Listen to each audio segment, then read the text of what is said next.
ధీమతాం వరిష్టం వాతాత్మజం వానరయూధముఖ్యం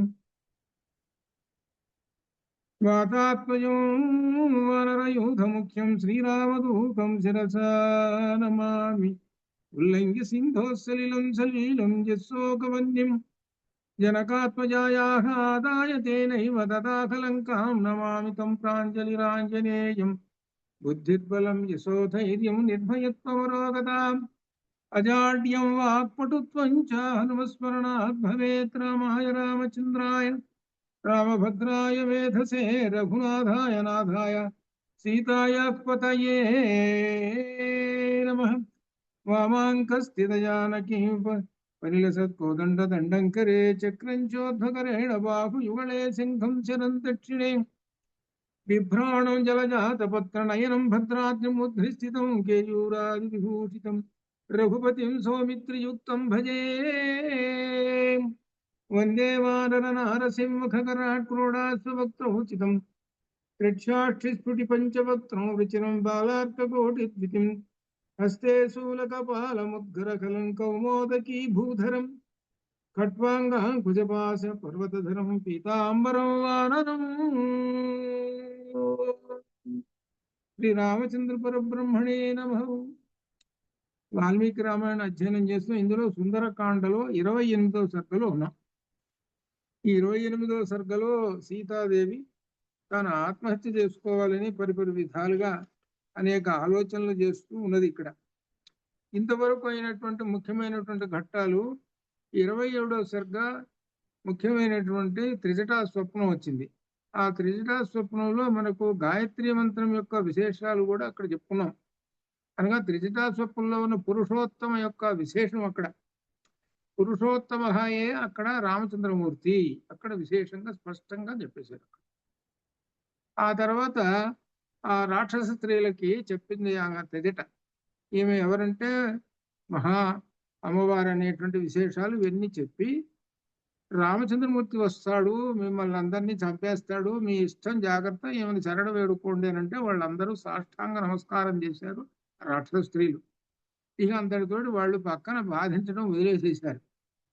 ఇక ఈమె మాత్రము సీతాదేవి మాత్రము ఆమె ఆ విశేషమైనటువంటి చాలా ఎంతో దుర్భరమైనటువంటి దుఃఖంతో, దుఃఖం పైకి లేకపోయినా ఎంతో జీవితం వ్యర్థము, చనిపోవటం అంత మంచిది, చనిపోవటమే మంచిది, 2 నెలలు గడిచిపోయినప్పటికీ ఎటువుడి చంపేస్తాడు రావణాసుడు, కాబట్టి చచ్చిపోవడం బెటరు, చాలా ఉత్తమమైనటువంటిది అని ఆలోచన చేసుకుంటూ ఈ విధంగా 28వ సర్గలో ఉన్నది. తాను ఆత్మత్యాగం చేసుకోవాలని అనుకుంటున్నది. ఇందులో 12వ శ్లోకము అనన్య దైవత్వమియం క్షమాచ భూమౌ చ శయ్యా నియమశ్చ ధర్మే పతివ్రతాత్వం విఫలం మమేధం కృతం కృతఘ్నేష్వమానుషాణం. ఒక నీతి కూడా చెబుతున్నాడు ఇక్కడ. ఏమిటంటే కృతం కృతఘ్నేషు ఇవ మానుషాణం. మానవులకు గనక ఒక ఉపకారం చేస్తే మరలా ప్రత్యుపకారం చేయకపోగా వాళ్ళు అపకారం చేస్తారు. ఇది చెబుతున్నారు. ఇది తన యందు ఎట్లా అంటే, నాకు ఎంతో ఉపకారం చేసావు రామచంద్ర, కానీ నీకు నేను అపకారం చేశా, నేను ఎడంగా వచ్చేసేసానే అని అంటున్నది. అది తన యొక్క బాధ, అది అనమాట.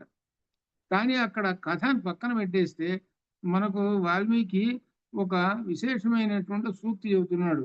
కృతం కృతఘ్నేషు ఇవ మానుషాణం. మానవులలో కృతజ్ఞులకు ఉపకారం చేస్తే నిరుపయోగమే. కృతజ్ఞుడు అంటే మాట మనకు తెలిసినటువంటిది.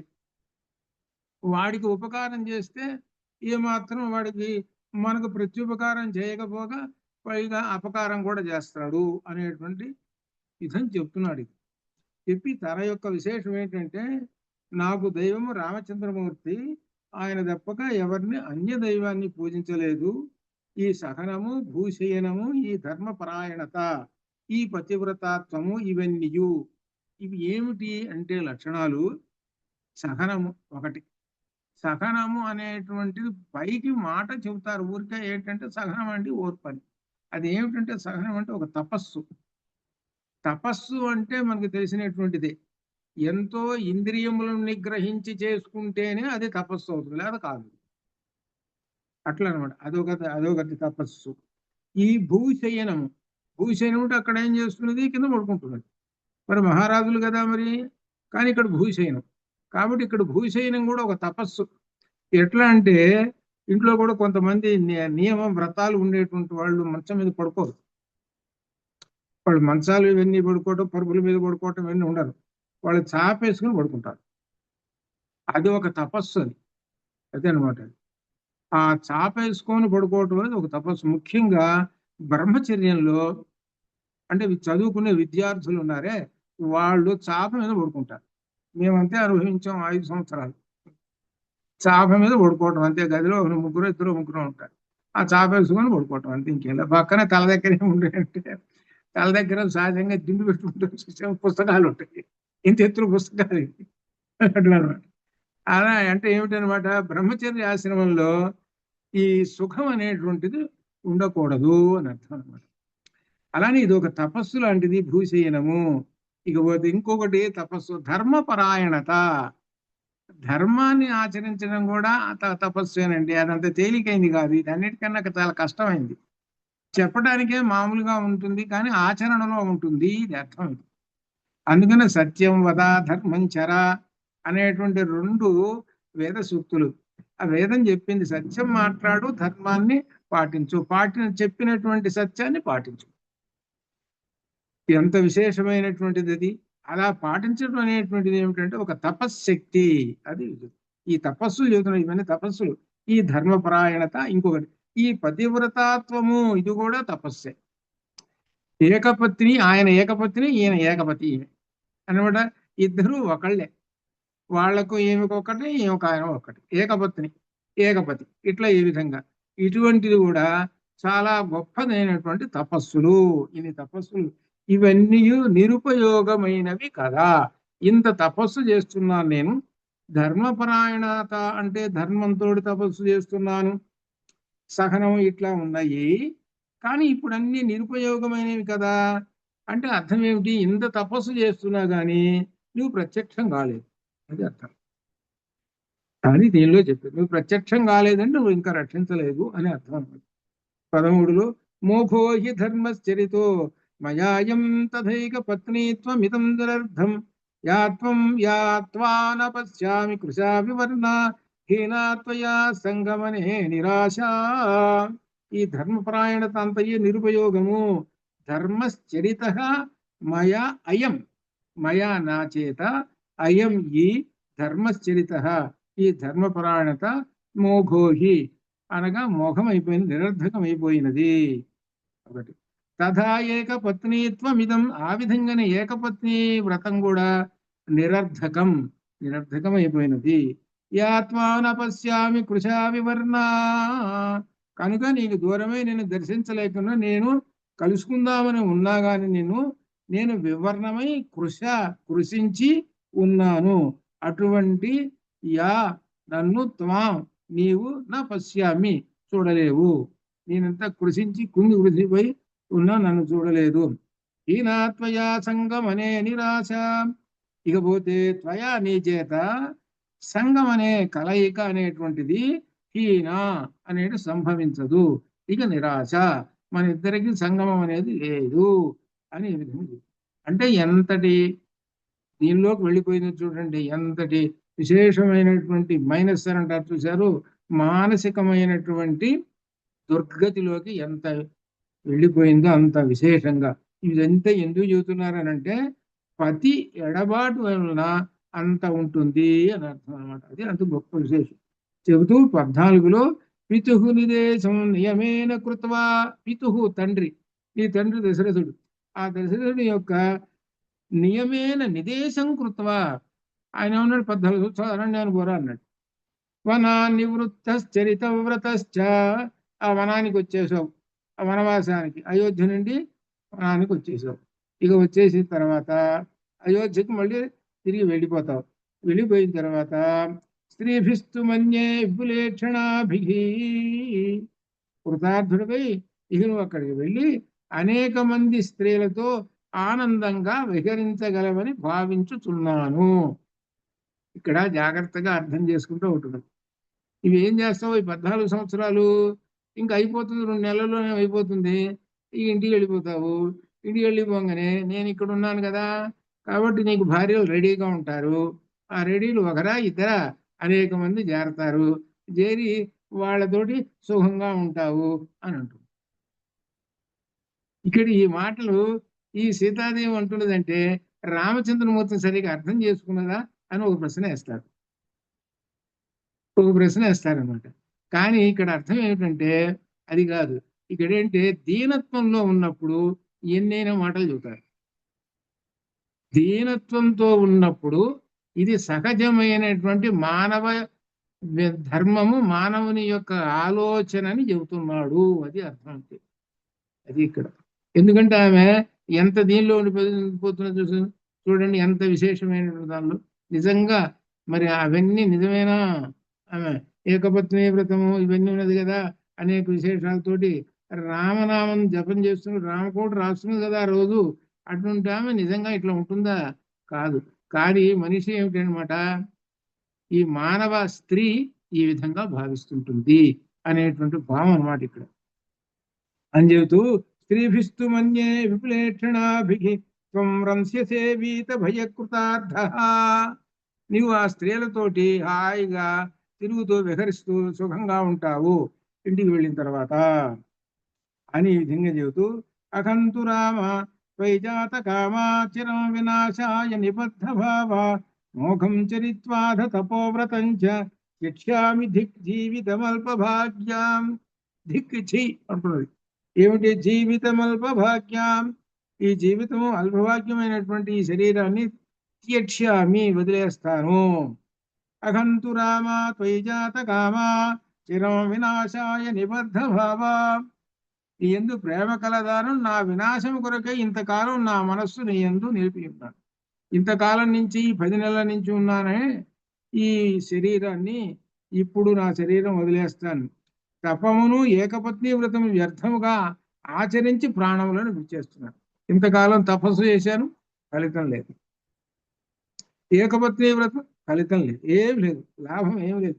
చీచి ఈ జీవితం చీచి వదిలేస్తా అంటే అర్థం ఏమిటనమాట, ఈ జీవితం మీద ఆమెకి ఒక మోహం అనేది పోయింది.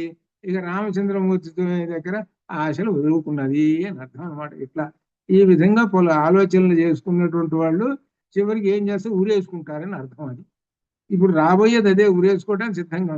ఊరేసుకునే వాళ్ళ లక్షణాలు ఇవి. ఊరేసుకునే వాళ్ళ లక్షణాలు ఇవి. కొన్ని కొన్ని విశేషాలు మనం ఆధునిక జీవితంలో చూస్తుంటుంటే అక్కడక్కడ కొంతమంది ఊరేసుకుంటారు, కొంతమంది ఏమో మెడిసిన్ తీసుకుంటారు. మెడిసిన్ తీసుకొని తెల్లవారేటప్పటికి అవుట్. మెడిసిన్ అంటే ఆ మెడిసిన్ అనమాట, కాలపూటం అది అనమాట. అది తీసుకొని తెల్లవారేటప్పటికి అవుట్. ఈ విధంగా రకరకాల. పోనీ వాడు ఒక్కడ అవుట్ అయితే సరిపోతుంది, కానీ అట్ట కాదు, ఇంట్లో ఉన్న కుటుంబం మొత్తం అవుట్. తాను పడుతున్నది, తాను పడుతున్నటువంటి వాడు ఇది అందరినీ చంపేస్తుంటాడు. చూసుకో. ఇట్లా ఈ విధంగా మనం ప్రస్తుత కాలంలో, ఆధునిక కాలంలో చూస్తూ ఉన్నాము. అది కాబట్టి వాళ్ళందరికీ చెప్పబోయేది ఏమిటంటే దీనిలో చివరి చెబుతున్నారు. ఈ విధంగా అనుకుంటారయ్యా, కానీ చివరి సీతాదేవి మరణించిందా, ఊరేసుకుందా, ఏం జరిగింది చూడండి. అందుకు సుందరకాండ వినండి. అందుకు ఆంజనేయ స్వామి గుడికి పోతే ఆంజనేయ స్వామి అంటే ఏమిటో అర్థం చేసుకుంటారా? దారిలో బోర్లు తింటాం. అర్థం కాలా? ఇది చెప్పే పనే లేదు ఇంకా సంగతి. ప్రతి చోట ఇదే పని, రెండోది లేనే లేదు. ఇంకా ఆంజనేయ స్వామి అంటే అర్థమే లేదు అసలు. ఆంజనేయ స్వామి వస్తాడు 31వ సరుకులో, ఎంత గొప్పమైనటువంటి విశేషంతో వస్తాడో చూసుకో. ఇలా ఉంటుంది సహజంగా. కానీ తర్వాత పరిణామం ఏమిటో ఆలోచించుకో, తొందరపడవాకు. అందుకనే మన వాళ్ళు ఏం చెబుతున్నారంటే సఖసాన విధేత క్రియాం అవివేక పరమాపదాం పదం వృణితేహి వృణిశ్యకారిణం గుణలుద్ధ స్వయమేవ సంపద అని ఎవరు చెప్పారు తెలుసుగా? చాలా గొప్ప శ్లోకం, మీరు చదువుకునేటప్పుడు కూడా వచ్చింది. సహసాన విధేత క్రియాం ఏమిటంటే దీని యొక్క విశేషము అందరికీ తెలుసుకోదగినటువంటిది. ఇది ఏమిటంటే భారవి అనేటువంటి ఒక కవి ఉన్నాడు. ఆయన కిరాతార్జునీయం అనే పుస్తకం రాశాడు. కిరాతార్జునీయం అంటే కిరాతుడు ఎవరంటే అర్జునుడు కిరాతుడికి వచ్చాడు. సార్ శివుడు పాశుపతాస్త్రం ఇవ్వటం అనమాట. కిరాతార్జునుడు మాకు టెక్స్ట్ బుక్ అది. ఆ భారం అనేటువంటి కవి ఆయన మహాకవి. సరే అయితే ఏం చేశాడనంటే ఆయన మహాకవి ఆయన ఊళ్ళో అందరూ ఏం చెప్పుకుంటున్నారంటే ఆయన మహాకవి అండి అని ప్రజలు చెప్పుకుంటున్నారట. ఈ తండ్రి దగ్గర కూడా చెప్తున్నారట వాళ్ళందరూ, ఏమండి మీ అబ్బాయి మహాకవి అండి, మహాకవి అండి. వాడి మొహంలో ఏముందిలే, ఏదో రాస్తుంటాడులే అని అంటున్నాడు. అని అంటుంటే ఈ కవి భారవి ఏం చేశాడు, ఆ మాటలు విన్నాడు. ఏమిటి ఇంత అందరూ నన్ను మహాకవి మహాకవి అంటుంటే మా నాయన ఎప్పుడు చూసినా ఏదో మామూలు కవిలే అని పెద్ద మెచ్చుకోవటం లేదేమిటి? కోపం వచ్చింది ఎవరికి, ఈ భారవికి. ఎంత కోపం వచ్చిందో తెలుసునా అంటే తండ్రిని చంపాలని అంత కోపం వచ్చింది. ఎట్లా చంపాలి సంగతి అనేటువంటి దానికి ఏం చేశాడు తెలుసునా, ఆ తండ్రి సాయంకాలం వస్తాడు లేదా ఏదో టైం వస్తాడు కదా, పైన అటక మీద కూర్చున్నాడు ఒక పెద్ద రాయి ఒకటి పట్టుకొని. ఇంట్లోకి రాగానే ఆయన నెత్తి మీద రాయి పడేద్దాం చచ్చి ఊరుకుంటాడు. రోజు ఎక్కడ చూసినా కానీ నన్ను వాడి ముఖం వాడికి ఏమొచ్చు అని అంటున్నాడు. కాబట్టి ఈ పని చేస్తానండి. సరే అటక మీద కూర్చున్నాడు, ఓ బండ ఒకటి తీసుకుని పట్టుకున్నాడు, రాగానే నెత్తి మీద పడేద్దాం చచ్చి ఊరుకుంటాడు అని అనుకున్నాడు. అనేటప్పటికి సరే అనుకున్నట్టుగా మామూలుగా తండ్రి వచ్చాడు. ఆ తండ్రి వచ్చిన తర్వాత ఇంకా బండ వేయలేదు. ఇంకా ఇంటి ముందు ఆ భార్య అందులో కూర్చుంది. తల్లిదండ్రుడు చెప్పాడు, ఈ విధంగా తండ్రి ఈ విధంగా అంటున్నాడు, ఈ విధంగా అని అంటుంటే తండ్రి తల్లి అన్నదట భార్య రాగానే, ఏమండి మన వాడిని గురించి లోకం అంతా కూడా పెద్ద కవి అని చెబుతుంటే మీరు వాడి మొహం వాడికి ఏమొచ్చులే అని అంటున్నారు, ఇదేమిటండి అని అంటే తండ్రి చెప్పాడు భార్యతోటి, అసలు పిచ్చిదాని అది కాదు, మనవాడంతన మహాకవి రెండో వాళ్ళు లేడు, ఆ సంగతి నాకు తెలుసు, మనవాడంతన మహాకవి రెండో వాళ్ళు లేడు. కానీ విశేషం ఏంటంటే వాళ్ళని ఆత్మశుద్ధి చేసేటప్పుడు తండ్రి అట్ట మెచ్చుకోకూడదు, అది ఆయుక్షేణం. అది ఏం సరేనండి, మా వాడిని మించినటువంటి రెండో వాళ్ళు లేనే లేడండి ప్రపంచంలో అనకూడదు, కాబట్టి మొహం ఏదో చేస్తున్నాడు లేరు అట్లా అన్నారు. అంతేగాని అలా చేయకూడదు అని చెప్పాడు. ఆహా అదే సంగతి, వాడు రోజు గోల చేస్తున్నాడు.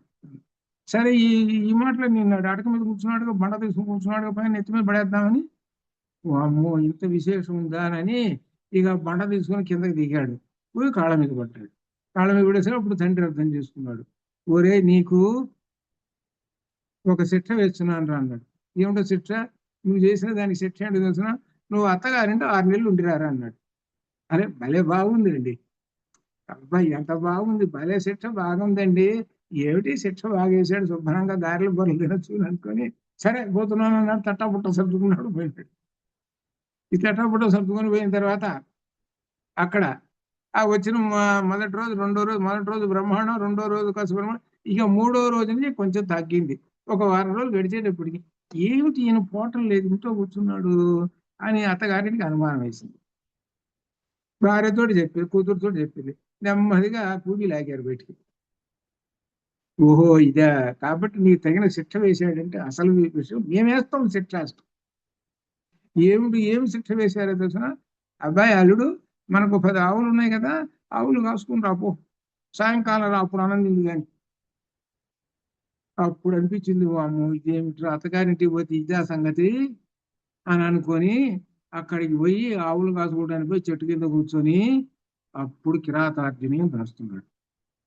కిరాతార్జునీయం రాస్తూ అందులో సహసావిదధీతన క్రియా మవివేక పదవాం పరమాం పదాం పదం వృణుతేహి వృంశ్యకారిణ గుణలుబ్ధ స్వయమేవ సంపద. సహసా విదధీతన క్రియ, తొందరపడి ఎటువంటి పనులు, ఇటువంటి సాహసమైన క్రియలు చేయవాకండ్రా పిచ్చివాళ్ళలారా. దాని ఉదాహరణ నేనే ఉన్నా, నేను అనుభవిస్తున్నాను రా, నేను అనుభవిస్తున్నాను, శిక్ష అనుభవిస్తున్నాను. సాయంకాలానికి పోతే కదా అన్నం పెట్టేది, నేను ఏదో నేను అనుకున్నాను నేను అని దానిలో చెబుతాడు అనమాట. అది అందుకని ఏమిటంటే చెబుతున్నారు, ఈ తొందరపడి కొంతమంది ఏం చేస్తుంటారు అనమాట, కటెక్కిన విషం తాగి తావటం, ఊరేసుకొని తావటం, రైలు కింద పడి తావటం, ఎక్సెట్రాలు ఇటువంటివి అనేకమైన ఉంటాయి. అందుకని సుందరకాండం ఏనంటారా, సుందరకాండలో చెప్పేది ఏంటంటే ఇటువంటి వస్తాయి సహజంగానే అని చెబుతున్నారు, సీతాదేవి చెబుతున్నది. కానీ దీని నుంచి బయటపడటము అది కావాల్సింది. దీని నుంచి బయటపడితే ఎంత గొప్ప విశేషాన్ని పొందారు. అందుకనే ఆంజనేయ స్వామి గారు అంటారు, భద్రాణి పశ్యంతు అన్నాడు. ఆంజనేయ స్వామి కూడా చనిపోవాలనిపించింది. చనిపోయి ఏం సాధిస్తానయ్యా, బతికి ఉంటే కదా మంచి సాధించేది, అందుకనే భద్రాణి పశ్యంతు అన్నాడు. బతికి ఉంటే మంగళాలు చూస్తాను, శుభాలు చూస్తుంటాను, చచ్చి సాధించేది ఏంటయ్యా అని ఏం చేశాడు ఆయన, ధ్యానంలో కూర్చున్నాడు. ఆ పరబ్రహ్మను ధ్యానం చేస్తే ఆ ధ్యానంలో సీతారామ లక్ష్మణ సమేతమైనటువంటి ఆ బొమ్మ రామచంద్రమూర్తి దర్శనం ఇచ్చాడు. అక్కడి నుంచి ఆయన జీవితం మారిపోయింది. అక్కడి నుంచి అట్లనే రాబోతూ ఉన్నది. అది చెప్పేది అన్నమాట. కాబట్టి ఇక్కడ తొందరపడి చేయకూడదు అనే విషయం కూడా తెలుసుకోండి అని చెబుతూ 16 శ్లోకంలో సా జీవితం క్షిప్రమఖం చేయం విషేణ శస్త్రేణ సితేన వాపి విషస్య దాత నహి మే అస్తి కశ్చిత్ శస్త్రస్య వావేస్వ నిరాక్షసస్య. ఇంతటి దౌర్భాగ్యురాలను నేను వెంటనే నా జీవితంలో విడిచేస్తాను.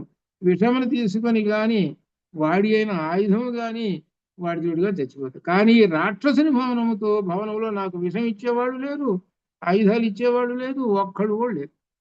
ఎవరన్నా ఆయుధం అడుగుతాననుకో, ఎందుకమ్మా నీకు ఆయుధం అంటారు. ఈ ఆయుధం అమ్మ కాస్త విషం తీసుకురా అంటే అసలు తీసుకురారు. కాబట్టి నేను చనిపోవడానికి అవకాశమే లేకపోయింది కదా.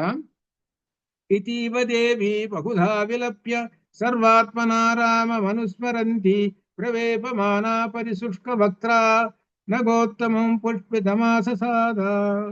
ఈ విధంగా విలపించి రాముని స్మరిస్తూ వడికిపోతూ కూడా ఆ ముఖం శుష్కించిన ముఖము కలదై పుష్పించిన ఆ ఉత్తమమైన సింసుపా వృక్షం దగ్గరకు వెళ్ళారు. సింసుపా చెట్టు దగ్గరికి వెళ్ళింది. అంటే ఇప్పుడు ఎక్కడ ఉన్నది అని అంటే ఆ భవనం అనేది అక్కడ ఉన్నది. అంటే ఈమె అటు ఇటు వస్తూ ఉన్నది. ఆ భవనం దగ్గర ఉంది, అక్కడి నుంచి చెట్టు దగ్గరకు వచ్చింది. ఇదే అసలు మూలం ఇక్కడే.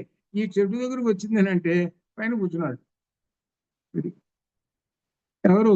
కాంచనాద్రి కమనీయ విగ్రహం పైన కూర్చున్నాడు. ఆ చెట్టు దగ్గరకు వచ్చేసేసింది.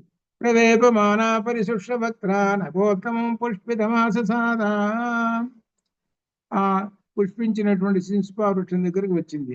సాశోక తప్తా బహుదా విచింత్య సీతాధ వేణు ఉద్గ్రథనం గృహీత్వా ఉద్బధ్య వేణు ఉద్గ్రథమేవ శీఘ్రం అహంగమిష్యామి యమస్య మూలం. ఇక దుఃఖంతో అనేక విధాలు ఆలోచిస్తూ తన జడను ఆ కేశములను ఊరిత్రాడుగా చేత పట్టుకొని ఇట్లు అంటున్నది. ఏమని? నేను ఈ జడతో ఊరిపోసుకొని యమలోకానికి వెళ్ళేస్తాను. కానీ పొడవుగా ఉంది కదా జడ, ఆ జడను తాడుగా చేసుకొని ఇట్లా చుట్టేసుకొని ఆ కొమ్మ తెలిస్తాను, చచ్చిపోతాను. ఇది ప్లాన్. అంటే ఎవరు ఇవ్వటం లేదు కదా, ఆయుధాలు ఇవ్వటం లేదు, విషం ఇవ్వటం లేదుగా, కాబట్టి నా జడతోటి నేను చచ్చిపోతాను అని ఆ విధంగా. ఉపస్థితాసా మృదు సర్వగాత్రి శాఖా గృహీత్వా ధనకస్య తస్యాస్తు రామం ప్రవిచింతయంత్య రామానుజం స్వం కులం చ స్వంచ కులం శుభాంగ్యాః. మృదువైన సర్వాంగములు కల సీతాదేవి సింసుపా వృక్షం శాఖను పట్టుకొని అక్కడ నిలబడి ఉన్నది. రామలక్ష్మణ గురించి మరియు తన వంశం గురించి ఆలోచిస్తూ ఉన్నది. రామానుజం స్వం చ కులం చ, అది అన్నమాట అక్కడ ప్రింట్. రామానుజం స్వం స్వంచ కులం శుభాంగ్యా అని తన యొక్క కులాన్ని, తన యొక్క రామలక్ష్మణుల గురించి ఆలోచిస్తూ ఆ జడను తాడుగా చేసుకొని పట్టుకొని అలా ఉంది. శోక అనిమిత్తాని తథా బహూని ధైర్యార్జితాని ప్రవరాణి లోకే ప్రాదుః నిమిత్తాని తదా బభూవు పురాపి సిద్ధాను ఉపలక్షితాని. అప్పుడు శోకమునకు కారణము కానివి, ధైర్యమును కలిగించునవి, శ్రేష్టమైనవి, సఫలమైనవి అనేక శుభశకునములు ఇక్కడ వస్తాయి. రెడీ అయింది, సిద్ధమైంది ఆమె చనిపోవటానికి. అప్పుడు ఏమొచ్చింది? చనిపోవద్దు, శుభశకునాలు వచ్చేసినాయి. శోక అనిమిత్తాని తథా బహూని. అప్పుడు శోకమునకు కారణము కానివి అనిమిత్తాని ఒకటి, అనేకమే తథా బహూని అనేక. ధైర్యార్జితాని ప్రవరాణి లోకే, ధైర్యం కలిగించటానికి. ఇప్పుడు ధైర్యం అంతా పోయింది కదా ఆయనకి, ధైర్యం లేదేం లేదు, ఇప్పుడు ధైర్యం వచ్చేసేసి. శ్రేష్టమైనవి ప్రాదుః తదా బభూ, ప్రవరాణి శ్రేష్టమైనటువంటివి, సఫలములైనవి అనేక శుభశకునములు ఆమెకు కనబడుతున్నాయి. అది అర్థం. శుభశకునములు కనబడుతున్నాయి. నువ్వు పోవక్కర్లేదమ్మా, నీకు శుభశకునాలు కనబడుతున్నాయి అని. శుభశకునాలు ఏమేమిటి అని అంటే, స్త్రీలకు ఎడమ వైపు అనగా ఎడమ కన్ను అదరటం, ఎడమ భుజం అదరటం, ఎడమ తోడ అదరటము, ఇటువంటి ఎడమ సంబంధించినటువంటివి ఇవి శుభశకునాలు. ఆ శుభశకునాలు చెబుతున్నది అనమాట. ఇక్కడ ఒక విశేషం, ఇది సాముద్రికం. ఇది సాముద్రికం అనమాట. ఇది అనమాట.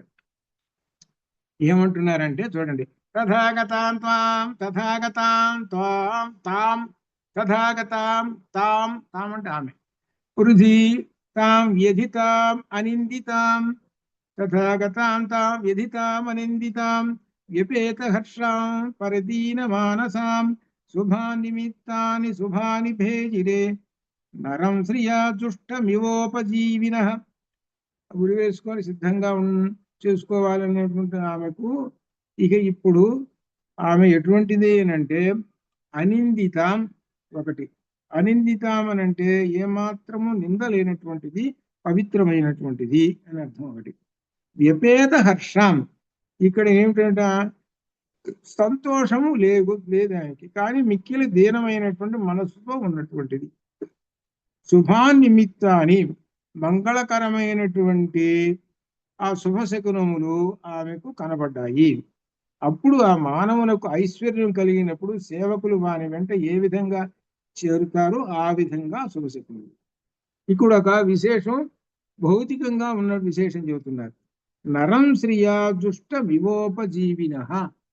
నరం మానవునికి సంపదలన్నీ కలిగితే అప్పుడు అందరూ వచ్చేస్తారట. ఒక పద్యం కూడా ఉంది, మనం చదువుకున్నాం చిన్నప్పుడు, మీకు వెంటనే గుర్తొచ్చి ఉంటుంది. మా లాంటి వాళ్ళకి బాగా గుర్తు, ఇప్పుడు ప్రస్తుతం టెక్నాలజీ వాళ్ళకి మాత్రం గుర్తురాదు ఇప్పుడు అనమాట. ఎప్పుడు సంపద కలిగిన అప్పుడు బంధువులు వత్తురు, అది ఎట్లన్నన్ తెప్పలుగా చెరువు నిండిన కప్పలు 10,000 చేరు గదరాసుమతి. కానీ చిన్న పద్యంలో ఎంత విశేషం చెప్పారు ఆ కాలంలో. పద్యం చిన్నది, భావం చూస్తే అట్లా కనపడుతుంది. భావం ఎంత 4 పేజీలు వస్తుంది. ఆ పద్యాల యొక్క గొప్ప విశేషం అదనమాట. సంపదలు రాగానే మావాడేనండి, మాకు ఎక్కడ ఏలు విడిచినా మేనమామ అని 10 చెబుతారు, చెప్పుకుంటూ వాడండి వీడు. లేకపోతే చాలా దగ్గర వాడండి. అంత క్రితం దాకా వాడి మొహం ఈ మొహం తెలియదు. ఈ ఐశ్వర్యం అనేటువంటిది ఎంత పని చేస్తున్నది. ఐశ్వర్యం కలిగినప్పుడు కూడా అందరూ బడికి పరిగెత్తుకుంటూ వస్తారు. ఐశ్వర్యం లేదనుకో, దీనంగా దరిద్రుడు ఉన్నాడు, వాడి ముఖం వాడు ఎవడో మాకు తెలియదండి అంటారు. అయిన వాడేది సరే వాడి ముఖం మాకు తెలియదండి అంటారు. చూసుకోండి ఎంత గొప్ప, ఇది లోకంలో ఉన్న సహజమైనటువంటి లక్షణమే ఇది అని చెబుతూ ఇక అలా ఉంటుంటారు. కానీ ఇక్కడ ఆ శుభశకునాలు కనబడ్డాయి అమ్మవారికి అని చెబుతున్నాడు. అవి ఏమిటో చెబుతున్నారు. తస్యా శుభం వామ మరాళ పక్ష్మ రాజీవృతం కృష్ణ విశాల శుక్లం రాస్పందతైకం నయనం సుకేస్య మీనాకతం పద్మమివాభితామ్రం. విశేషంగా ఇక్కడ ఎడమ కన్ను అదిరింది అని చెబుతున్నాడు. వామ మరాళ పక్ష్మ, సుకేసి అయిన సీతాదేవి కనురెప్పుల వెంట్రుకలు వంకర తిరిగి ఉన్నవి. ఇక్కడ అందాన్ని వర్ణిస్తున్నాడు. అమ్మవారి యొక్క కనురెప్పలు ఈ విధంగా ఉన్నాయి. కనురెప్పలకు ఉన్నటువంటి వెంట్రుకలు జాగ్రత్తగా చూస్తే నల్లగా కనబడుతున్నాయి. అవి వంకర తిరిగి ఉన్నాయి, పైకి ఇట్లా వంకర తిరిగి ఉన్నాయి. ఆమె కన్నులు నల్లని కంటి పాపలతో తెల్లగా విశాలంగా మంగళకరంగా కనపడుతూ ఉన్నది. ఎప్పుడైతే శుభశకునాలు వచ్చినాయో తనలో ఉన్నటువంటి దీనత్వము, దుఃఖము అంతా పోయి ఆ కళ్ళు చెబుతున్నాయి ఈమె ఇంత ధైర్యంగా ఉన్నది చూడటం. ఆమె వామనయనం సరస్సులో చేప తాకిడికి, సరస్సులో చేపలు ఉన్నాయి. ఆ చేపలు ఏం చేస్తాడు, బరాబర అటు ఇటు తిరుగుతుంటాయి కదా. ఆ తాకిడికి ఎర్రని పద్మం ఏ విధముగా స్పందించునో అనగా చేప తిరుగుతూ ఉన్నది. ఆ సరస్సులోనే పద్మాలు కూడా ఉన్నాయి. ఈ పద్మాల దగ్గర ఈ సరస్సులో తిరుగుతూ చేప తిరుగుతూ ఆ పద్మాన్ని ఒకసారి టచ్ చేసింది. టచ్ చేసేసరికి ఆ పద్మం ఒక్కసారి అలా అలా కదిలింది ఆ సరస్సులో. ఆ కదిలితే ఎలా ఉన్నది అనమాట, ఆ పద్మానికి ఉన్నటువంటి నీటి బిందువులు ఏమన్నా ఉంటే ఆ నీటి బిందువులు మొత్తం రాలిపోయింది. ఇప్పుడు స్పెషల్ గా ఎలా ఉన్నదంటే పూర్తిగా ఎలా ఉంది అని అంటే ఎటువంటి మలినాలు లేకుండా శుభ్రంగా కడిగినటువంటి కన్ను పద్మం ఎలా ఉంటుందో అలా ఉన్నది ఆమె యొక్క కన్నులు. అంటే ఇక్కడ చేప ఎందుకు తీసుకొచ్చాడంటే చేప వంటి కన్నులు కలిగినటువంటిది లోపల ఉండేటువంటి తెల్లని గుడ్డు ఉన్నది చూశారు, తెల్లని ఆ కన్ను, అక్కడ తెల్లని ఆ నల్లని గుడ్డులో తెల్లని అయినటువంటి పొరని చెప్తూ ఈ విధంగా వర్ణన చేస్తూ ఉన్నాడు అనమాట అనమాట. అంటే దీన్ని బట్టి ఏంటంటే ఆమెకు శుభశకునం వచ్చేటప్పటికి ఆమెకి ఈ దీనత్వం పోయింది, మంగళకరం కనపడుతున్నది. మంగళకరంగా ఉన్నప్పుడు ముఖం ఎట్లా ఉంటుందో చెప్పాడు, అది విశేషం. మంగళకరంగా ఉన్నప్పుడు ఏదో శుభకార్యములు మంగళకరములు ఉన్నప్పుడు ముఖాలు చూడండి, అందరి ముఖాలు ఎట్లా ఉంటాయో, ఎంత విప్పారి ఉంటాయో చూడండి, ఆ కళ్ళే చూతాయి వాళ్ళే అట్లా అన్నమాట. ఇక వామభయం అదురుతున్నది. భుజశ్చ చార్వంచితపీన వృత్త పరాధ్య కాలాగ రుచందనార్హ అనుత్తమేవా అనుత్తమేనాధ్యుషిత ప్రియేణ చిరేణ వామ సమవేపతాసు. సీతాదేవి వామభుజం అదిరిపోయింది. ఉత్తమమైనది వర్తులాకారంగా బలిసి ఉన్నటువంటి శ్రేష్టము కాలాగరు చందనాలు పూసుకుంటా బాగా ఉంది. తన ప్రియుడు రామునికి చిరకాలం తలగడగానున్నది ఆయన వామభుజము కల్పించింది. అంటే ఏమిటనమాట, ఆ రామచంద్రమూర్తి పడుకుంటాడు ఇక్కడ ఆ ఉద్యానవనంలో తిరిగి తిరిగి అలిసిపోయి ఆమె యొక్క ఎక్కడ అనమాట ఇక్కడ విశేషం, ఆమె యొక్క భుజం మీద చేయి ఈ తలగడ పెట్టి పడుకొని ఉంటాడట. ఇది అర్థం చేస్తున్నాడు అనగా హాయిగా. అంటే అర్థం ఏమిటి, ఆ రాముని యొక్క సుఖాన్ని పొందినటువంటిది ఈ భుజము అని వర్తులాకారముగా ఉన్నటువంటి ఈ వామ భుజము అది అర్థం. వాళ్ళిద్దరూ చిత్రకూట పర్వతంలో చాలా కాలం తిరిగారు. సాయంకాలం కాగానే రెస్ట్ కోసం అమ్మవారి ఆ భుజం మీద తలగాడ పెట్టుకుని ఆయన నిద్రపోతుంటాడు. ఇలా అలవాటు చెప్పిన రోజు నిద్రపోతుంటే ఆ కాకాసురుడు వచ్చాడు. గందరగోళం జరిగిన తర్వాత వస్తుంది వామ ఊరువు ఆదరుట. వామ ఎడమ తొడ. గజేంద్ర హస్త ప్రతిమశ్చ పీన తయో ద్వయో సంహతయో సుజాత ప్రస్పందమాన పునః ఊరురస్య రామం పురస్తా స్థితమాచ చక్షే. ఆ ఊరులు చక్కగా దగ్గర చేరి ఏనుగు తొండంతో సమానముగా బలిసందముగా ఉంటాయి. ఇది సాముద్రిక శాస్త్రం ప్రకారంగా ఉన్నటువంటి ఊరువులు ఎలా ఉండాలి. ఊరువులు ఎలా ఉంటాయి అని అంటే ఏనుగు తొండం పైన లావు ఉంటుంది, చిన్న సన్నగా ఉంటుంది, అట్లా ఉండాలి అని అర్థం. అది సాముద్రిక శాస్త్రం. వీటిలో వామ ఊరువు అదరుచు ఎడమ తోడ రాముడు తన ఎదుటనే ఉన్నాడని, అదే రాముడు సాక్షాత్ నా ఎదుటే ఉన్నాడు కనపడుతున్నాడే అని అనిపిస్తున్నదిట ఈ ఎడమ తోడ అదురుతుంది. అంటే అన్ని శుభశకునాలు ఇట్లా. భక్త సమాగమ సూచన. శుభం పునఃేమ సమాన వర్ణ ఈషర్రజోధ్వస్తమివావలక్ష్యా వాసస్థితాయా శిఖరాగ్రదంత్యా కించిత్ పరిశ్రంసచారుగాత్ర్యా. ఆ సీతాదేవి నేత్రం నిర్మలమైనవి, అందమైన శరీరము, దంతములు కొనలు తేలి దానిమ్మ గింజల వలె ఉన్నవి. ఇక్కడ విశేషం. దంత్యాహ వాసగ స్థితాయా శిఖరాగ్రదంత్యాహ అంటే ఏంటనమాట, దంతములు అలా ఉండాలి. ఒక పూలికి చెప్పాడు. అందుకే దానిమ్మ గింజలు పైన చుట్టూ అంతా ఎర్రంగా ఉండి లోపల తెల్లంగా ఉంటుంది. అంటే చిగుళ్ళు ఎర్రంగా ఉండాలని అర్థం. దానితో పోలికి తోడు చెప్పాడు. ఇవంటి సాముద్రిక శాస్త్రం. అట్లా మంగళప్రదము బంగారం అంటే శరీర వర్ణము కలిగి ఆమె వస్త్రము పరాగముచే కొంచెం మలినముగా ఉన్నది.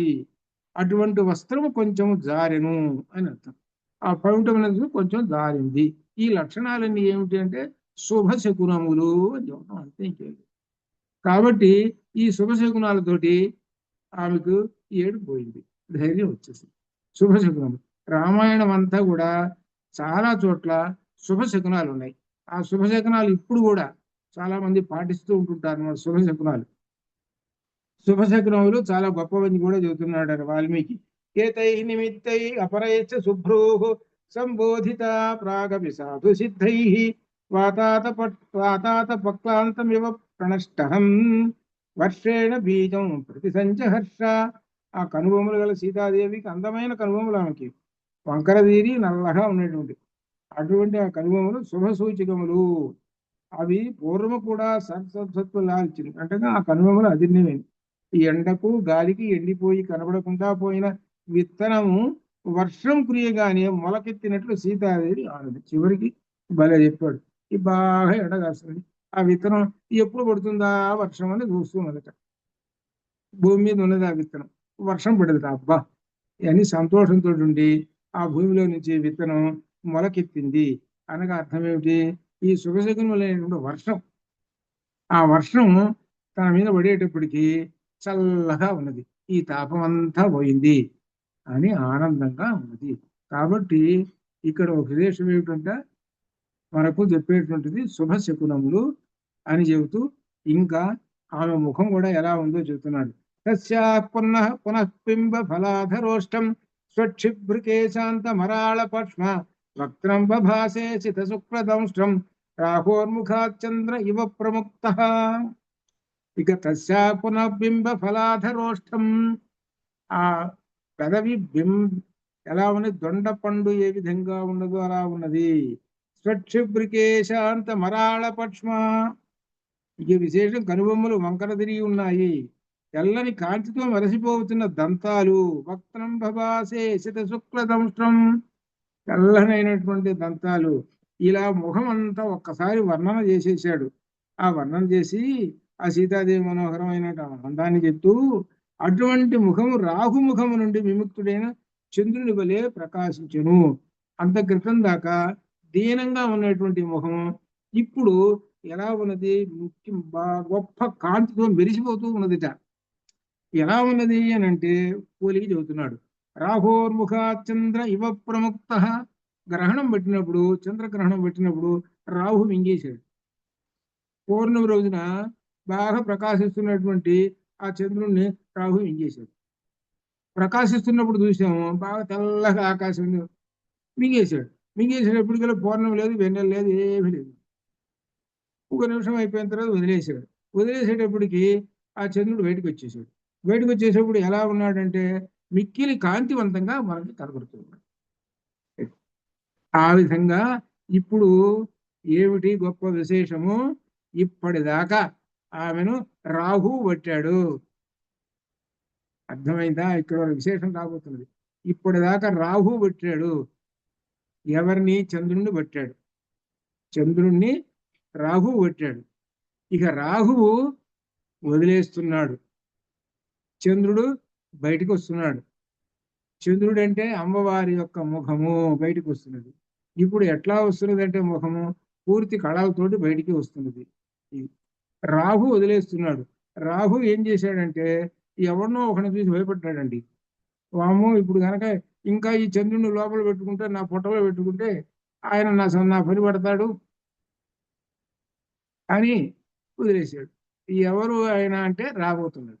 ఇది రాబోయేటువంటి సూచన చేస్తున్నాడు. అది ఇక్కడ విశేషం ఏంటంటే రాహుకి శనికి వాళ్ళిద్దరూ భయపడేది ఒక హనుమంతుడికే భయపడతారో ఎవరికి భయపడరు. వాళ్ళు ఎటువంటి వాళ్ళు అంటే శివుణ్ణి కూడా పడతామంటారు. శివుణ్ణి ఒకసారి పెట్టాట శని, నేను పడతానా రేపు అన్నట్ట. నన్నేందే నువ్వు పట్టేది అన్నట్ట.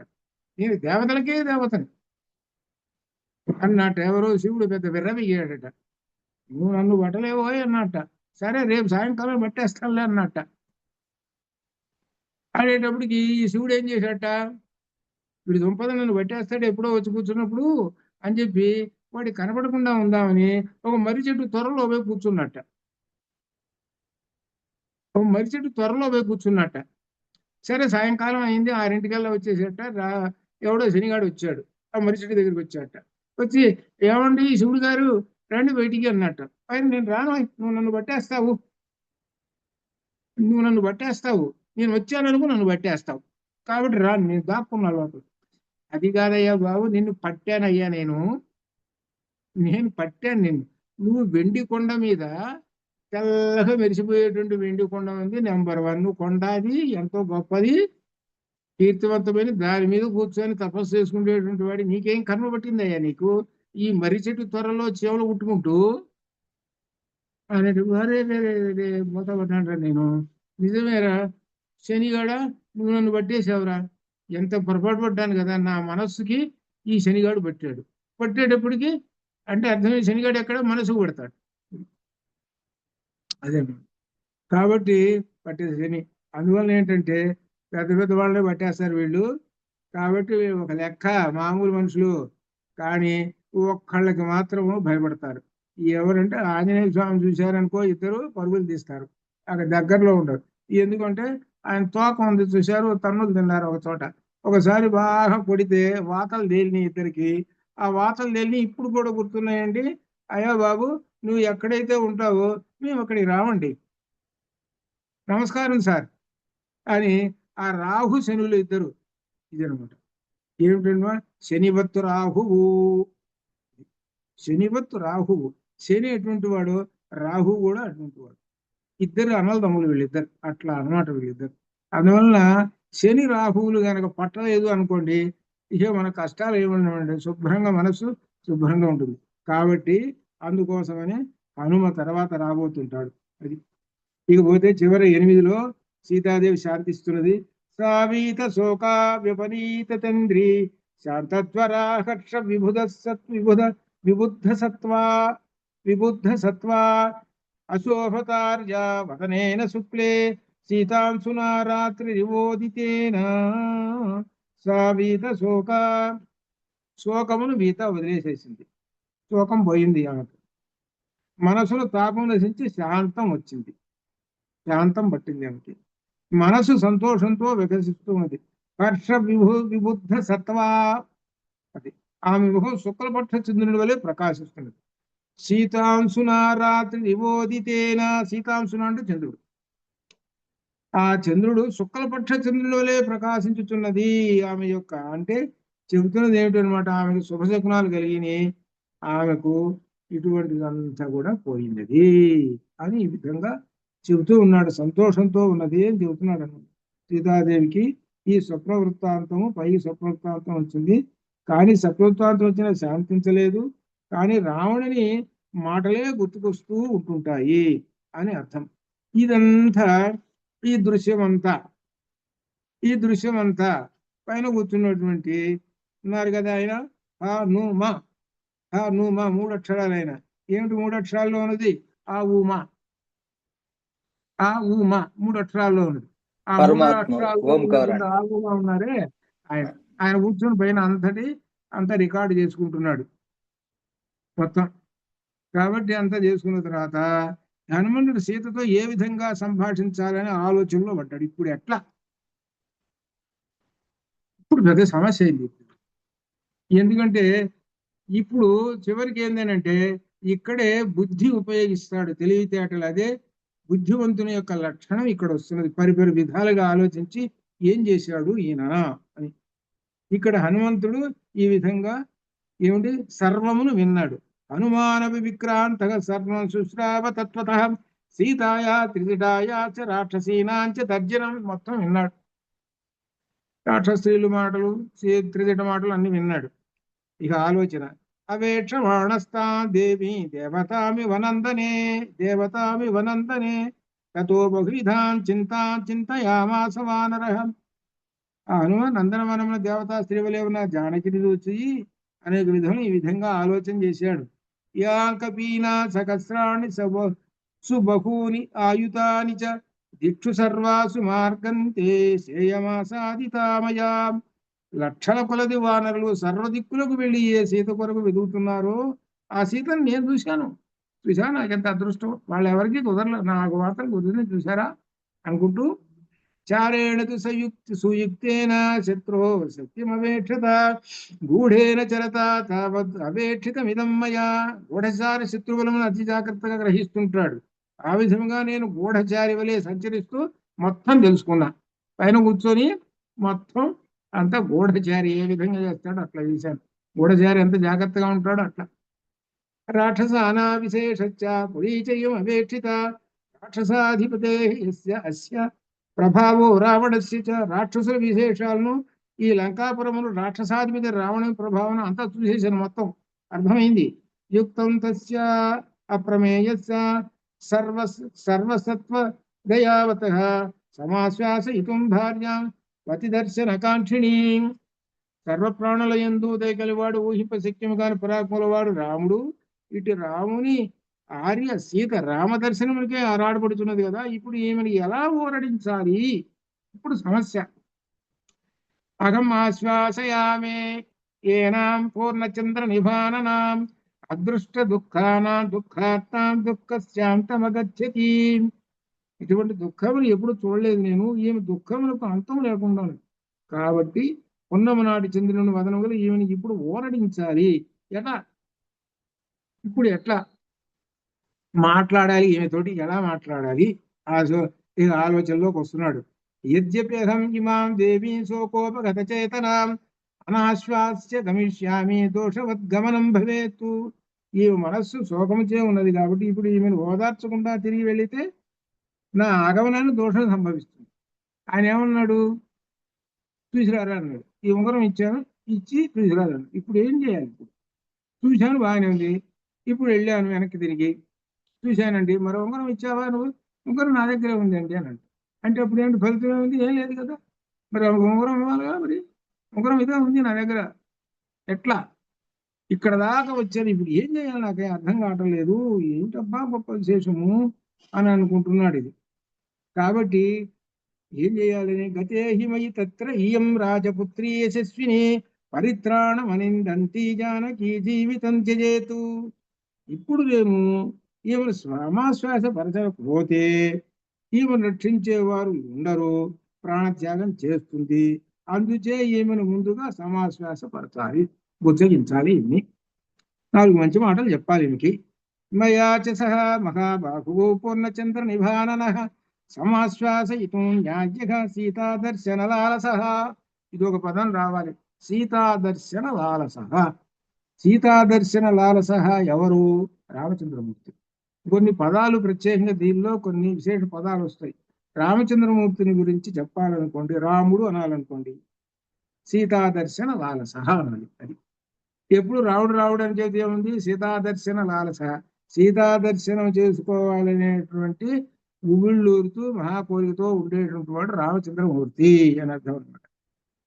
కాబట్టి అటువంటి రామచంద్రమూర్తిని మరి సమాశ్వాసపరచాలి. ఏమని సమాశ్వాస? ఎట్లా? నిశాచరీణ ప్రత్యక్షం అనర్హం చ అభిభాషితం కథన్ను ఖలు కర్తవ్యం ఇదం కృచ్ఛ గతోహ్యయం. ఈ రాక్షస స్త్రీలు ఎదుట భాషించడం సరికాదు. మరి ఇప్పుడు ఎలా ఏమితో భాషించాలి? ఇప్పుడు నేను గొప్ప చిక్కు సమస్యలో ఉన్నానే, ఏం చేయాలి? ఇప్పుడు నేను మాట్లాడించాను అనుకోండి, రాక్షసులు వస్తారు, గందరగోళం అయిపోతుంది. ఎట్లా అనేన రాత్రి శేషేణ యది నాశ్వాస్యతే మయా సర్వధా నాస్తి సందేహ పరిత్యక్ష్యతి జీవితం. ఈ మిగిలిన రాత్రి గడిచేలోగా నేను జానకిని ఓదార్చలేకపోయినచో ప్రాణత్యాగం చేస్తాను, ఇందులో సందేహం లేదు. అంటే ఒక రోజుల్లో పడ్డది. అక్కడ ఉదయం పొద్దున్నే 6ంటికి వచ్చాడు రావణాసురుడు, ఆయన గందరగోళం చేశాడు, ఆయన వెళ్ళిపోయాడు. ఆ తర్వాత రిజల్ట్ వచ్చారు, వీళ్ళందరూ చెప్పుకుంటూ వచ్చారు, సాయంకాలం అయిపోయింది.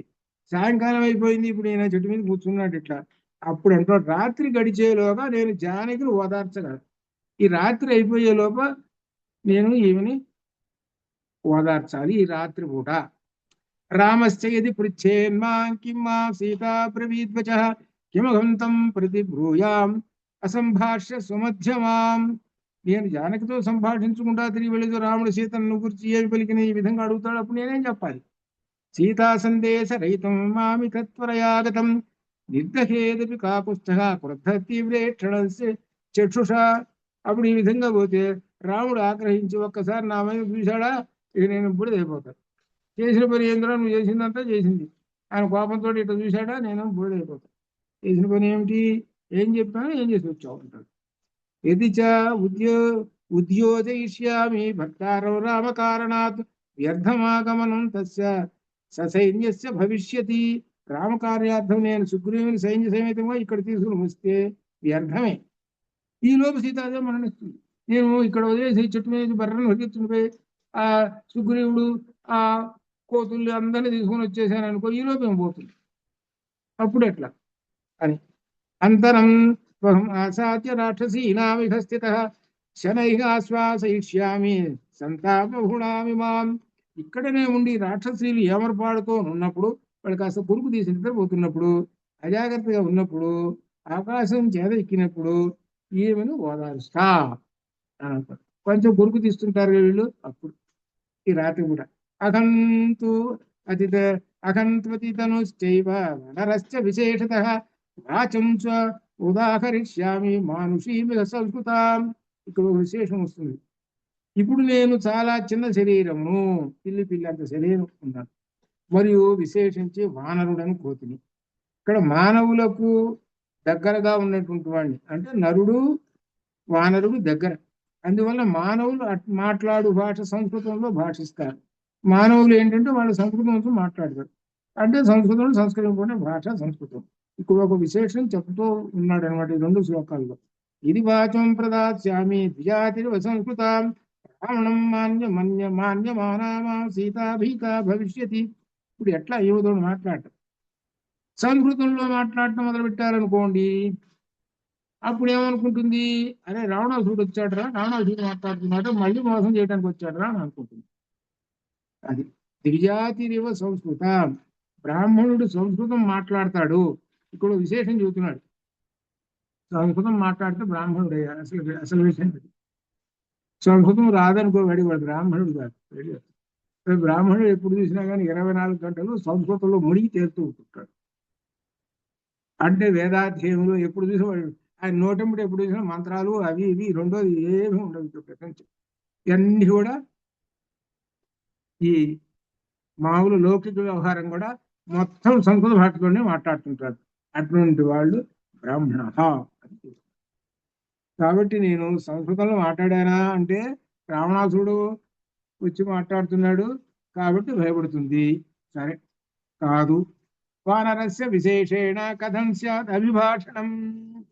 కాబట్టి ఇప్పుడు సంస్కృత భాషలో మాట్లాడితే ఈ విధంగా ఉంటుంది అని రకరకములైనటువంటి విశేషాలతోటి పెట్టుకుంటూ అవశ్యమేవ వక్తవ్యం మానుషం వాక్యం అర్థవత్తు మయా సాంత్వయితం శక్య నాణ్యధేయమనిందిత.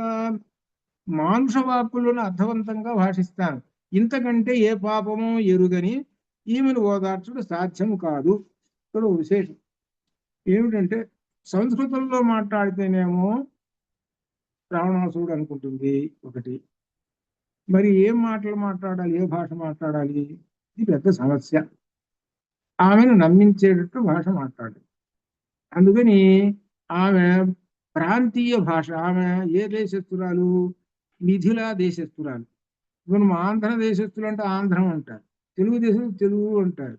అట్లనే మైథిలీ భాష ఉంది, మైథిలీ మిథిలా దేశం కాబట్టి నేను మైథిలీ భాషలో మాట్లాడేస్తా. మైథిలీ భాష మాట్లాడితే ఎవరికి తెలియదుగా. ఇక్కడ లంకలో ఉన్న బ్రాహ్మణులు కావాలంటే సంస్కృతం మాట్లాడతారు ఎవరైనా, మైథిలీ భాష వాళ్ళకేం తెలుస్తుంది, తెలియదు. మైథిలీ భాష ఎవరికి తెలుసు, మళ్ళీ సీతాదేవికి తెలుసు. కాబట్టి మైథిలీ భాషలో మాట్లాడేస్తా. అది మైథిలీ భాషలో నేను మాట్లాడేస్తానని నిర్ణయించుకున్నాడు. ఇక్కడ ఏమిటి, ఈయనకి ఎన్ని భాషలు వచ్చండి, ఈయనకి సంస్కృతం వచ్చు, అది వచ్చు, ఇది వచ్చు, రాయిందంటూ ఇంకేమీ లేదనమాట. ఇది మైథిలిలో మాట్లాడతానులే. శ్రేయమాలోక్య మే రూపం జానకీ భాషితం తథా రక్షోభిస్త్రాసిత పూర్వం భూయత్రాసం గమిష్యతి. ఈ జానకి వానర రూపం చూసి నా భాషను విని మరలా మిక్కిలి భయపడుతుంటుంది. ఇంతకు పూర్వమే రాక్షసులు ఇంకా భయపడ్డది, నా రూపాన్ని చూసి భయపడుతుంటుంది. కాబట్టి నేను కనపడకుండా మాట్లాడాలి. అది కనపడకుండా మాట్లాడాలి. కనపడ్డాననుకో ఒకేసారి భయపడుతుంది. తతో జాత పరిత్రాస శబ్దం కుర్యాన్ మనస్విని. శబ్దం అప్పుడు చేస్తుంటా కనపడకుండా. జారానామా విశాలాక్షి రావణం కామరూపిణం. మళ్ళీ విశాలాక్షి వచ్చు. ఈ విశాలాక్షి పదం చాలా సార్లు వేస్తాడు. అంటే అక్కడ అర్థం ఏంటంటే అమ్మవారు అనేమాట గుర్తుపెట్టుకోండి అని చెప్పటం అన్నమాట. రావణం కామరూపిణం. ఆ సీతాదేవి నన్ను కామరూపధారి రావణుడిగా భావించి భయపడి పెద్దగా అరుస్తుంది కనపడ్డానంటే. కాబట్టి కనపడకుండా. సీతయా చకృతే శబ్దే సహసా రాక్షసీగణ నానా ప్రహరణో ఘోర సవేయాదంత కోపం. వాళ్ళందరూ కూడా లేస్తారు. అప్పుడు వాళ్ళందరూ కత్తులు కఠారులన్నీ తీసుకొని వచ్చి ఇక వెంటనే నా వెంట పడతారు. ఇక వాళ్ళతోటి సరిపోతుంది, యుద్ధాలు తోటి సరిపోతుంది. ఇదంతా గందరగోళం అయిపోతుంది. తతో మాం సంపరిక్షిప్య సర్వతో వికృతాననాః వధే చ గ్రహణే చైవ కుల్యో యత్నం యథాబలం. ఆ తర్వాత భయంకర ముఖముల రాక్షసులు నా చుట్టూ చేరి నన్ను పట్టుకొని చంపడానికి సిద్ధమవుతారు. అప్పుడు నేను నా శక్తిని ప్రయోగిస్తాను. ఇక గందరగోళమే ఎంత. నేను మళ్ళీ వాళ్ళని తప్పుతాను, ఇంకా 10కి వస్తాను, ఇంకా తప్పుతూ కూర్చోటువంటి. పురుష శాఖ ప్రశాఖాశ్చ స్కంధాశ్చ ఉత్తమశాఖినాం దృష్ట్వా విపరిధావంతం భవేయుః భయశంకితాః. నేను వారికి చిక్కకుండా కొమ్మల మధ్యలో పెద్ద కొమ్మల మధ్య పెద్ద కొమ్మల మధ్య పట్టుకొని పైకి ఎగిరి గంతులు వేయచు పరిగెత్తుదును. అప్పుడు రాక్షసులు ఈ విధంగా గందరగోళం జరుగుతుంది అని చెప్తాడు. మమ రూపంచ సంప్రేక్ష వనే విచరతో మహత్ రాక్షసస్యో భయవిత్తస్తా భవేయో వికృతాననా. ఆ అశోకవనంలో నేను ఆ విధంగా పరిగెత్తుతూ ఆ మహారూపాలను చూచి ఈ వికృత ముఖములు గల స్త్రీలు మిక్కిలి భయపడిపోతుంటారు అని తథకుర్యు సమాహ్వానం రాక్షస్యో రక్షసామపి రాక్షసేంద్ర నియుక్తానో రాక్షసేంద్ర నివేశనే. ఆ తర్వాత రాక్షసులు రాక్షసరావుతో నియమించిన రాముడు ఈ విధంగా గందరగోళం జరుగుతుందని అని చెబుతాడు. అది శూల శక్తి నిస్త్రించ వివిధాయుధ పాణయ ఆపతేయో విమర్దే అస్మిన్ వేగైన ఉద్వేగ్ర కారణాత్. రాక్షసులు శూలాలు శక్తి ఆయుధాలు వస్తారు. ఈ విధంగా యుద్ధం జరుగుతుంటుంది. సమృద్ధైతైస్తు పరితో విధం శకుర్యాదు సంప్రాప్తం పరంపారం మహోదధేహి. ఆ రాక్షస సైన్యం నన్ను చుట్టుముడుతుంది. ఈ విధంగా వాళ్ళని నిరోధిస్తుంటాను. చేసి చేసి చివరికి మహాసముద్రం దాటి అవతలికి పోవాలి. ఇదంతా గందరగోళం అయిపోతుంది. కనబడేటట్టు గనక ఉంటే, కనపడుతూ గనక మాట్లాడితే అని ఇన్ని లక్షణాలు చెబుతున్నాడు. మాం వా కృష్ణీయు ఆపుల్య భగవా శీఘ్రకారిణ శార్యం చ అగృహీతార్థ మమ చ గ్రహణం భవేతు. మహావేగవంతమైన రాక్షసులు ఎదురు పట్టుకుంటారు. ఈ సీతాదేవికి అప్పుడు ఈ విషయం ఏమి తెలియదు. నేను ఎవరో తెలియదు, ఎందుకు వచ్చానో తెలియదు, ఇవన్నీ విషయాలు తెలియదు. కాబట్టి ఆమెకు తెలియదు ఇవన్నీ కూడా. చివరకు నేను రాక్షసులకు పట్టుబడి పోతాను. ఫలితము కారణం విఫలము. హింసాభిరుచయో హింసివో ఇమాం వాజనకాత్మయాం విపన్నం తత కుర్యాం తత కార్యం రామ సుగ్రీవయోహిదం. ఈ హింసాభిరుచులైన రాక్షసులు ఈ జానకిని చంపేస్తారు. చివరికి ఏమవుతుంది అని అంటే, నాతో యుద్ధం పడుతుంది. చివరికి అసలు సీతాదేవిని చంపేస్తారు. ఈ గోళంతా దేనికి లేదండి. ఉద్దేశే నష్ట మార్గే యస్మిన్ రాక్షసై పరివారితే సాగరేణ పరిక్షిప్తే గుప్తే వసతి జానకి. ఈ లంకాపురి చేరుకుండా వేరే మార్గాలు లేవు. దీని చుట్టూ సముద్రం ఉంది. దీని రాక్షసులు అన్ని వైపులను రక్షిస్తున్నారు. జానకి రహస్య ప్రదేశంలో ఉంది. లంకను చేరుకుంటే అసాధ్యమే, సీతను తెలుసుకుంటే అసాధ్యమే. కాబట్టి వాళ్ళు ఎలా వస్తారు? రాదు. విశస్తేవా గృహీతేవా రక్షోభిమయి సంయుగే నాణ్యం పశ్యామి రామస్య సాహాయ్యం కార్య సాధనే. యుద్ధంలో నేను రాక్షసులే చంపేస్తారు నన్ను, లేదా బంధిస్తారు. అప్పుడు రామకార్య సాధనకు సహాయం మరొకరు ఎవరు నాకు కనబడరు. ఇక సీతాన్వేషణ కార్యక్రమం ఆగిపోతుంది. అనగా అంత కూడా ఇక్కడ దాకా చివరి దాకా వచ్చి అంత పాడైపోతుంది అని చెబుతున్నాడు. విమృశంశానపశ్యామి యో హతే మయి వానరః శతయోజన విస్తీర్ణం లంఘయేత్ మఖోదధిం కామం హంతుం సమర్థోస్మి సహస్రాణి అపి రక్షసాం నతు శిక్ష్యామి సంప్రాప్తుం పరంపారం మఖోదధేహి. నేను చంపబడితే ఏ వానర వీరుడు కూడా ఇక్కడ నిలబడి రారు. ఎందుకు తెలియదు కదా వాళ్ళకి అంట. మరి వేల కొలది రాక్షసు సంహరించడం నాకు మిక్కిలి సమర్థత ఉన్నది తనే చెబుతున్నాడు. వీళ్ళ మొత్తాన్ని చంపేస్తాను. కానీ అంత యుద్ధం చేసి మహాసముద్రం దాటంటే అలసిపోతాను కదా, కష్టమే.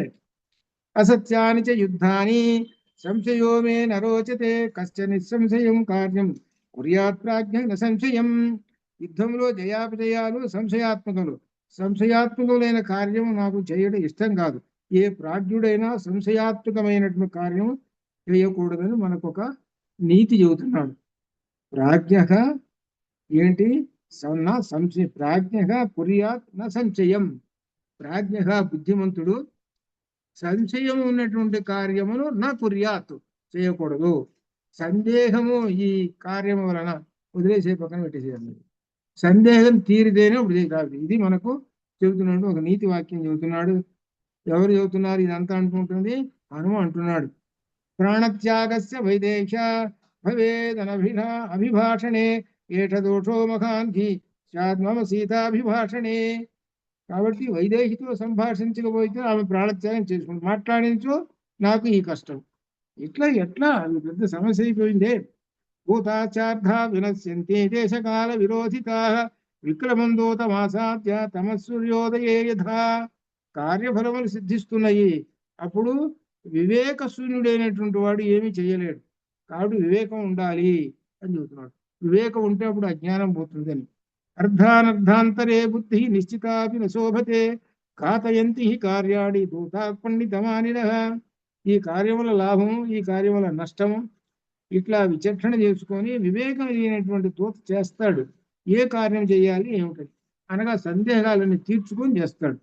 నా వినశ్యేత్ కథం కార్యం వైక్లభ్యం న కథం భవేతు లంఘనంచ సముద్రస్య కథన్ను నా వృధా భవేతు. రామకార్యం నిష్ఫలం కాకుండా నేను ఎట్లు ఉండాలి, రాక్షసులు ఎదుట బుద్ధి వ్యాకులత పడకుండా ఉండడం నేనెట్లు ప్రవర్తించాలి, ఇటువంటివన్నీ రకరకములైనటువంటి విధములుగా ఆలోచనలు చేసి చేసి 40వ శ్లోకంలో కథన్ను ఖలు వాక్యం మే శృణుయాన్నో ద్విజేత ఇది సంచించ మహా హనుమాన్ చకార మతిమాన్మతిం. నా వాక్యములు సీతాదేవి విని భయపడకుండా సందేహపడకుండా ఉండాలి. అందుకు నా వాక్యములు నేనెట్లు వినిపించవలను అని బుద్ధిమంతుడే హనుమ ఆలోచిస్తూ రామమక్లిష్ట కర్మాణం సుబంధుమను కీర్తయన్ నైనాముద్వేదయిష్యామి తద్బంధు గతమానసాం. శ్రీరాముడు ఎంతటి కష్టసాధ్యమునైనా అవలీలగా చేసేస్తాడు ఆయన. రాముడు నాకు ఉత్తమ బంధువు ఇక్కడ చెబుతున్నాడు. రామ బంటు ఇక్కడ అండర్లైన్ చేసుకొని 41వ శ్లోకం ఆయనే చెబుతున్నాడు. నాకు రాముడి దేవుడు. రామక్లిష్ట కర్మాణం రామం అక్లిష్ట కర్మాణం రామం అక్లిష్ట కర్మాణం. ఎంతటి అసాధ్యమైన కార్యమైనా రాముడు చేసేస్తాడు. సుబంధుమను కీర్తయన్, నాకు గొప్ప బంధువు అయిన ఎవరు రామచంద్రమూర్తి.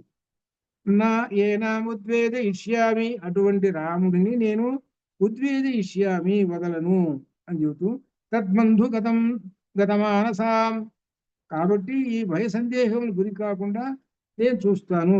నా ఉత్తమమైనటువంటి బంధువు ఎవరు రామచంద్రమూర్తి, ఆయనకి ఇప్పుడు చెప్పినట్టుగా చేస్తాను నేను. రామం అక్లిష్ట కర్మాణం సుబంధు మనుకీర్తయన్ అనే మాటలో చెప్పేశాడు. నేను రాములకు బంధువుని అని చెప్పాడు. బంధువు, బంధువు అనే మాటకు అర్థం ఏంటో తెలిసిన? బంధువు అనే మాటకు అర్థం ఏంటంటే సహజంగా మనం బంధువులు వచ్చారండి అంటారు. బంధువు అంటే బంధముచే కట్టబడినటువంటి వాళ్ళు. ఏమిటి బంధం అంటే ఇక్కడ అర్థము, ఎవరు వచ్చారు అని అంటే రక్త సంబంధమైనటువంటి వాడు వస్తే వాడిని బంధువు అని. ఈ రక్తం ఏం చేస్తుందంటే కట్టేసేస్తుంది. ఎవరు? తల్లి తండ్రి. అంటే ఏ తల్లి తండ్రి? కోడలు తల్లి తండ్రి. బంధువులు వచ్చారండి ఆయన అంటాడు. ఇంట్లో ఉన్న అల్లుడు ఏమంటాడు? ఆ బంధువులు వచ్చారండి. అట్లా ఈ విధంగా వాళ్ళని ఇట్లా ఈ విధంగా ఈ రక్త సంబంధమైనటువంటి వాళ్ళు ఎంతమైతే ఉంటారో ఆ సర్కిల్ ఉంటుంది, వాళ్ళందరూ బంధువులు. అట్లా మా అమ్మ వాళ్ళు 5 అప్పలు 5 4 20, 5 4 20. మళ్ళీ ఆ 20 మందికి మళ్ళీ రోజు ఒక లారీ అవుతారు. ఇప్పుడు అందరూ ఎటుపోయినారు, ఎటు ఇట్లా వాళ్ళు అక్కడ ఉన్నారు, ఇక్కడ ఉన్నారు. అట్లా అనమాట. ఈ బంధువు అంటే ఆ బంధుత్వం బంధనం, ఆ బంధనం కట్టేసేస్తుంది. రక్త సంబంధం అనమాట. అందువలన నాకు రక్త సంబంధం లాంటి వాడు రామచంద్రమూర్తి అని చెబుతున్నాడు. అని చెబుతూ ఇక్ష్వాకూణాం వరిష్ఠస్య రామస్య విదితాత్మనః శుభాని ధర్మయుక్తాని వచనాని సమర్పయన్ శ్రావయిష్యామి సర్వాణి మధురాం ప్రబ్రువన్ గిరం శ్రద్ధాస్యది యథా హి ఇయం తథా సర్వం సమాదధేహి. శ్రావయిష్యాడి మాటని చక్కగా వినదగినటువంటి మాటలు, ధర్మయుక్తమైన మంగళకరమైన మాటలు వినిపిస్తూ ఉంటుంటాను. వినిపిస్తూ నెమ్మదిగా ఆమెను శోకం పోగొట్టేసేసి శుభ్రంగా ఆమెని ప్రశాంతంగా చేసేస్తాను. ఇది సా బహువిధం మహానుభావో జగతిపతే ప్రమదాం అవేక్షమాణః మధురం అవిదిధం జగాద వాక్యం ద్రుమ విటపాంతరమాస్థితో హనుమాన్. ద్రుమ విటపాంతరం ఆస్థితో హనుమాన్. హనుమాన్ ద్రుమ విటప అంతరం ఆస్థితః. ద్రుమ అంటే చెట్టు, ద్రుమ విటప అంతర ఆ సింసుపా వృక్షం లోపల కూర్చొని హనుమాను ఈ విధంగా ఆలోచించాడు. ఏ విధంగా అంటే ఆ చెట్టు కొమ్మల్లో ఉండి జగతిపతి ఆ రామచంద్రమూర్తి, ఆ రామచంద్రుని యొక్క ప్రమదాం అవేక్షమాణః ప్రమద వంటి స్త్రీ, ఆ రామచంద్రమూర్తి యొక్క స్త్రీ ఎవరంటే జానకిని అవేక్షమాణ చూస్తూ ఏమిటి మధురం అవితిథం, మధురమైనటువంటివి గొప్పమైనటువంటి వాక్యాలను జగాద పలికెను. ఇక్కడితోటి ఇవాళ ఆగుతున్నది అసలు విషయం. ఆంజనేయ స్వామి వారు రేపు సోమవారం వస్తాడు. రేపు సోమవారం నుంచి మనకు ఉన్నది 19 శ్లోకాలే కానీ ఆ 19 శ్లోకాలలో చాలా గొప్పదైనటువంటి, అది ఎంతమందికి అదృష్టం ఉంటుందో రేపు అసలు ఏంటి 31ది ఆ రామచంద్రమూర్తి రామాయణం వినిపిస్తుంటాడు. అప్పుడు ఎలా వినిపిస్తాడు, అసలు ఏమిటనేటువంటి గొప్ప విశేషాలు రేపు సోమవారం నాడు, శుక్రవారం కదా ఇవాళ, సోమవారం నాడు క్లాసులో గొప్ప విశేషాలు రాబోతున్నాయి. ఇప్పుడు ఒక విశేషమైనటువంటిది ఏమిటనంటే ఒకసారి గుర్తు చేద్దామని, ఏమిటంటే ఆంజనేయ దండకం ఒకసారి గుర్తు చేద్దామని అందుకని ఇక్కడ సిద్ధం చేసి ఉన్నాను. కాబట్టి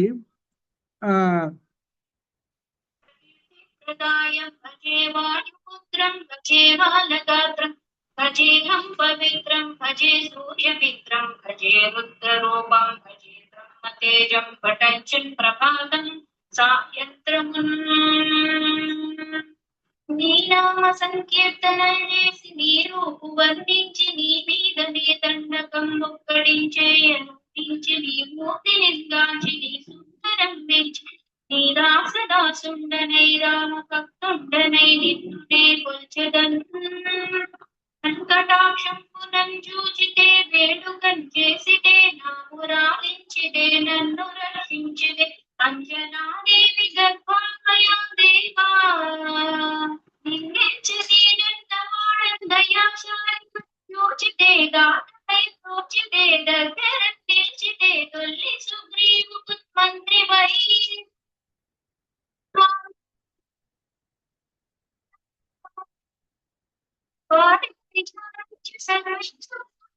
యవ్వానుజమ్మంటూ గావించి యవ్వాలిని చంపి కంపుత్స తెలుపుందయా దృష్టి వీక్షించి కిష్కింధకేతించి శ్రీరామ కార్యాన్ని లంకకేతించి లంకిణిం జంపి లంకనం గాచి భూమియం చూచి ఆనందముపంగా ఆయుంగరం ఇచ్చి ఆ రత్నముందిచ్చి శ్రీరాముకున్నిచ్చి సంతోషనం చేసి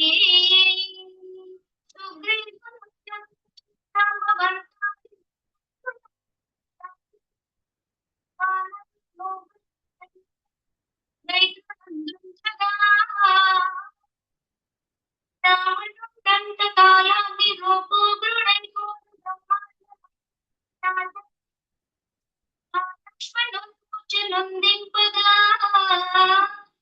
అప్పుడే పోయి సంజీవనం తెచ్చి సౌమిత్రికిన్నిచ్చి ప్రాణము రక్షింపగా కుంభకర్ణాని వీరాదులంబోని శ్రీరామ బాణాన్ని వారం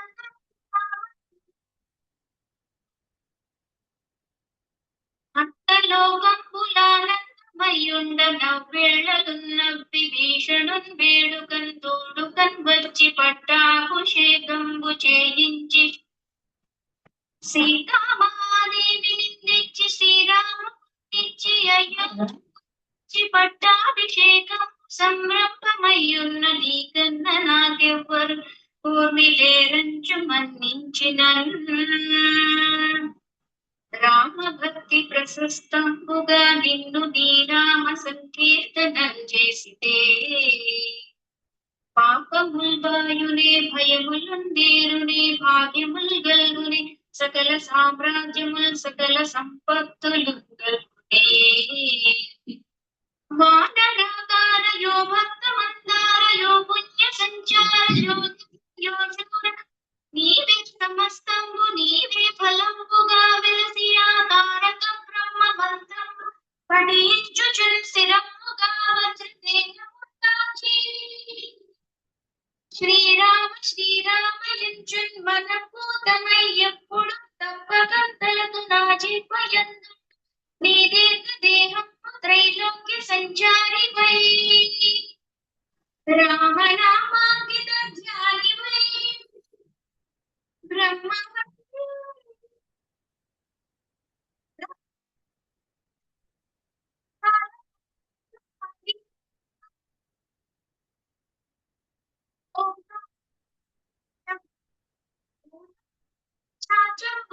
చాకిని డాకిని గాలిదయంపున నీదు వాలంపునం జుట్టి నీలంబడం కొట్టి నీ ముష్టి ధాతంబులన్ బాహుదండంబులన్ రోమఖండంబులన్ దృంచి కాలాగ్ని రుద్రుండవై బ్రహ్మ ప్రభాభాసితంబైన నీ దివ్య తేజంబునన్ చూచి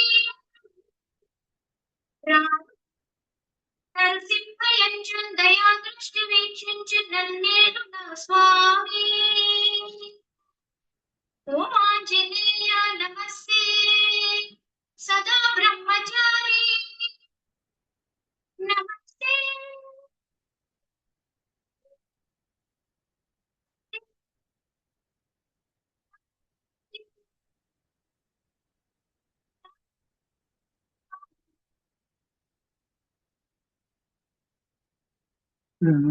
అమెరికా డల్లాస్ లో ఉన్న మాధవి పాడినటువంటిది ఈ దండకం ఇది అనమాట. ఇది విశేషమైనటువంటిది. అట్లాగే మధ్య మధ్యలో ఏవో వస్తాయి, ఇటువంటి మనం పెట్టేద్దాం. ఇది మనకు సోమవారం నాడు అతి ముఖ్యమైనటువంటి 31వ సర్క రామకథను వినిపించడం. ఇక్కడ దీనిలో విశేషం ఏంటంటే హనుమ రామాయణం చెబుతుంటాడు. ఇది ఎంత తొందరగా రేపల్లా కూడా సోమవారం వల్ల చాలా టైం తీసుకుంటుంది. ఉన్నది చిన్నదేని గొప్ప విశేషాలతో ఉన్నటువంటిది ఇది. అందువల్ల సోమవారం అక్కడికి మనం ఈ చెప్పుకుందాం, ఆ రోజు విశేషమైనటువంటిది. అంతవరకు శుభం భయాత్. ఓం పూర్ణమదః పూర్ణమిదం పూర్ణాత్ పూర్ణముదచ్యతే పూర్ణస్య పూర్ణమాదాయ పూర్ణమేవావశిష్యతే. అసతో మా సద్గమయ తమసో మా జ్యోతిర్గమయ మృత్యోర్మా అమృతంగమయ. ఓం శాంతి శాంతి శాంతి. శుభం భయాత్. ధన్యవాదాలు గురుగారు.